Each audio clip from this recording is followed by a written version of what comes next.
Hello everyone, कैसे आप सब। स्वागत है आपका अपना यूट्यूब चैनल आदर्श अकेडमी में।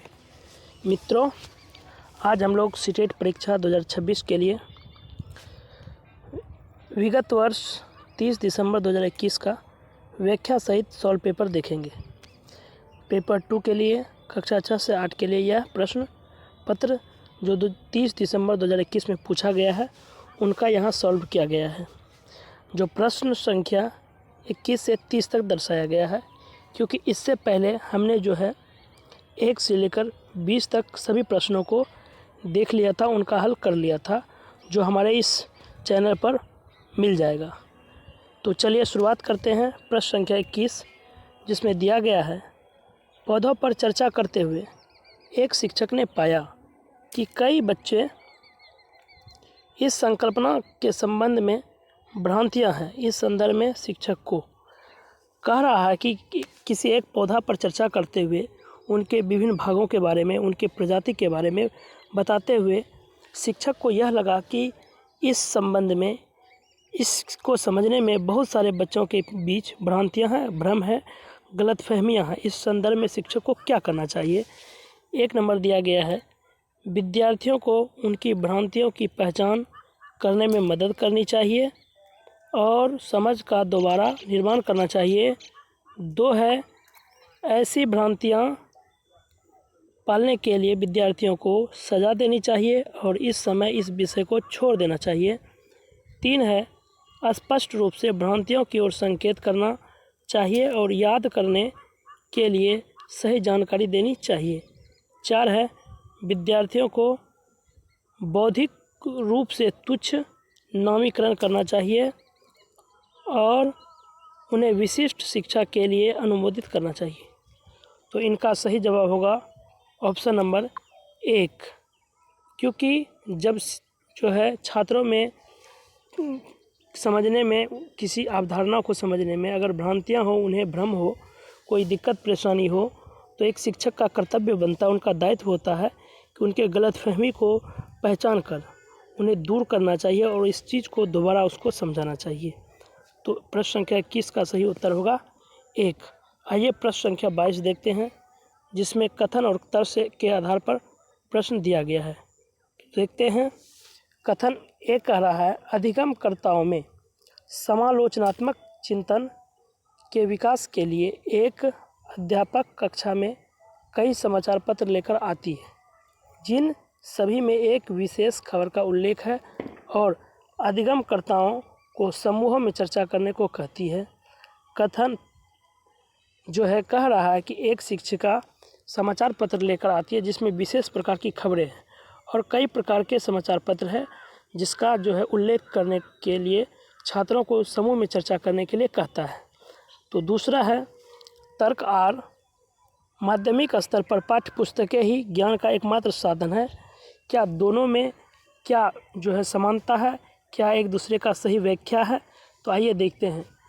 कथन ए सही है और कथन तर्क आर जो है गलत है, इसलिए इसका सही उत्तर होगा 3, क्योंकि समालोचनात्मक चिंतन करने से के विकास को बढ़ाने के लिए समूह में चर्चा आवश्यक है और जो है माध्यमिक स्तर पर पाठ्य पुस्तकें ही ज्ञान का एकमात्र माध्यम हो सकती है। यह कथन गलत है। इसलिए गलत है क्योंकि जो है माध्यमिक स्तर पर सिर्फ किताबों के अलावा समाचार पत्र, पत्रिकाओं एवं जो है कंप्यूटर कक्षा कराकर जो है छात्रों के जो है ज्ञान को बढ़ाया जा सकता है।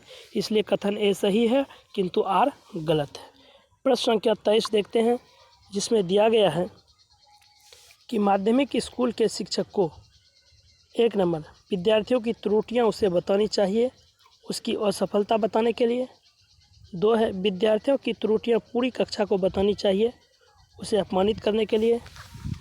3 है, विद्यार्थी को अवसर उपलब्ध करवाने चाहिए ताकि वे अपनी त्रुटियां पहचान कर उन पर काम कर सके। 4 है, विद्यार्थी को शर्मिंदा करना चाहिए ताकि वह भविष्य में कोई त्रुटियां ना करे। तो 23 का सही उत्तर होगा 3, क्योंकि एक माध्यमिक स्कूल के शिक्षक को चाहिए कि विद्यार्थियों को अवसर उपलब्ध करवाने चाहिए और उनकी त्रुटियों को पहचान कर उस पर काम करना चाहिए। ताकि बच्चों के जो है मानसिक और जो है हर प्रकार के परिवेश से उन्हें जो है सफलता मिल सके। तो 23 का सही उत्तर होगा 3। मित्रों, हमारे इस PDF को प्राप्त करने के लिए आपको आदर्श एकेडमी सीटेट नाम से जो टेलीग्राम चैनल दिया गया है, आप उसे सब्सक्राइब करें। वहाँ पर हमारे सभी क्लास के नोट्स जो है उपलब्ध रहते हैं। यह कक्षा समाप्त होते ही इसे अपलोड कर दिया जाएगा। प्रश्न संख्या 24 देखते हैं, जिसमें दिया गया है कि क्या प्रतिस्पर्धा के अधिगम को बढ़ावा देने के लिए अभिप्रेरणा के रूप में प्रयोग करना चाहिए। एक है हाँ, इसमें समकक्षियों से प्रदर्शन की तुलना में मदद मिलती है। 2 है नहीं, इसमें कक्षा में नकारात्मक लोकाचार को बढ़ावा मिलता है क्षमता के आधार पर अनावश्यक सामाजिक तुलना के कारण। 3 है हाँ, इसमें विद्यार्थियों को दूसरों से बेहतर करने को बढ़ावा मिलता है। 4 है नहीं, प्रतिस्पर्धा का प्रयोग केवल विशिष्ट आवश्यकता वाले विद्यार्थियों के लिए करना चाहिए। मित्रों, प्रतिस्पर्धा का मतलब होता है कंपटीशन करना, एक दूसरे को जो है आमने सामने करना, इसलिए यह नकारात्मक लोकाचार को बढ़ावा देता है। इसलिए 24 का सही उत्तर होगा 2 नहीं, इससे कक्षा में नकारात्मक लोकाचार को बढ़ावा मिलता है और क्षमता के आधार पर अनावश्यक सामाजिक तुलना के कारण। आइए प्रश्न संख्या 25 देखते हैं, जिसमें दिया गया है निम्नलिखित में से किसमें अधिक संज्ञानात्मक क्षमताओं की आवश्यकता पड़ती है। 1 है प्रयोग के चरणों का विवरण। 2 है समस्या समाधान की अपनी रणनीतियों पर चिंतन। 3 है गणितीय संक्रिया की नियत प्रणाली का दोहराव। 4 है पाठ्य पुस्तकों में दी गई विभिन्न घटनाओं की परिभाषा का स्मरण। तो जो है अधिक संज्ञानात्मक क्षमताओं की जो है आवश्यकता पड़ती है, जिसमें हमें जो है समस्या समाधान करने में और उस रणनीतियों पर चिंतन करने में, इसलिए 25 का सही उत्तर होगा 2। प्रश्न संख्या 26 देखते हैं, जिसमें दिया गया है कि एक शिक्षिका विद्यार्थियों की समस्या समाधान की क्षमताओं को कैसे बढ़ावा दे सकती है। यानी एक शिक्षिका है, वह अपने क्लास में किसी समस्याग्रस्त विद्यार्थी के समाधान को कैसे बढ़ावा दे सकती है, उसे समाधान करने के तर्क वितर्क समझा सकती है, बता सकती है। तो 1 नंबर दिया गया है पूछताछ को हतोत्साहित करके। 2 है अनुरूपकों के प्रयोग को निषेध करके। 3 है चुनौतियों से बचने के लिए सारे हल उपलब्ध करवाकर। 4 है विद्यार्थियों को समस्या समाधान के तरीके के सुस्पष्टीकरण को प्रोत्साहित करके। तो प्रश्न संख्या 26 का सही उत्तर होगा 4, क्योंकि जो है विद्यार्थियों के समस्या को जो है समाधान करने के यही तरीका है कि आप उसे स्पष्ट करके जो है उसे तरीका को बताएं, उसके हल को समझाने का प्रयास करें और उसे समस्या समाधान करने के लिए प्रोत्साहित करें। तो प्रश्न संख्या 27 है, जिसमें दिया गया है कि एक सामाजिक रचनात्मक कक्षा में 1 नंबर दिया गया बच्चे निष्क्रिय रूप से सुनते हैं जब शिक्षिका पढ़ाती है। 2 है संसाधन केवल दिखावे के लिए होते हैं। 3 है बैठने की व्यवस्था में क्रियाकलाप के अनुसार बदलाव होते हैं। 4 है आकलन को अधिगम से परे होकर एक अलग गतिविधि के रूप में। तो 27 का सही उत्तर होगा 3, बैठने की व्यवस्था में क्रियाकलाप के अनुसार बदलाव होते हैं एक सामाजिक रचनात्मक कक्षा में। प्रश्न संख्या 28 है, जिसमें दिया गया है निम्नलिखित में से कौन से कारक सार्थक अधिगम तथा विद्यार्थियों को चुनौतीपूर्ण कार्य करने के लिए प्रोत्साहित करेंगे। तो 1 है शिक्षकों का विद्यार्थियों की क्षमता के बारे में सकारात्मक विश्वास। 2 है बेहद प्रतिस्पर्धात्मक कक्षा संस्कृति जिसमें व्यक्तिगत उपलब्धियों पर बल हो। 3 है ऐसे वातावरण जिसमें प्रदर्शन के बढ़ाने के लिए डर व शर्मिंदगी पर बल दिया जाए। 4 है समस्या समाधान के हर चरण में भौतिक इनाम देना।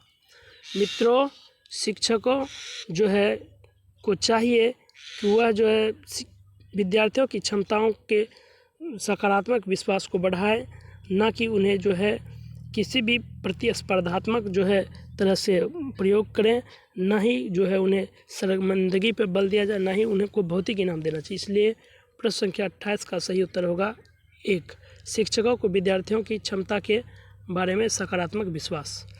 प्रश्न संख्या 29 देखते हैं, जिसमें दिया गया है कौन सा संवेग विद्यार्थियों को अधिगम में हतोत्साहित करेगा।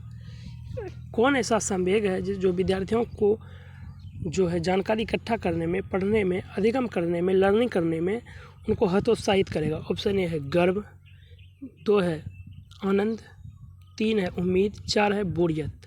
तो 29 का सही उत्तर होगा 4। यानी जब बोरियत हो जाएगी तो छात्रों को जो है यह हतोत्साहित करेगा, उनके मनोबल को तोड़ देगा, इसलिए इसका सही उत्तर होगा 4 बोरियत।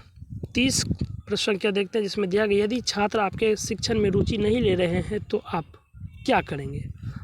यानी आप एक शिक्षक हैं और जब आपके कक्षा में छात्र रुचि नहीं लेते हैं तो आप क्या करेंगे। तो 1 नंबर उन्हें अनदेखा करेंगे और पढ़ाना जारी रखेंगे। 2 है कक्षा छोड़ देंगे और उनके माता पिता को शिकायत करेंगे। 3 है उन्हें ध्यान न देने के लिए दंडित करेंगे।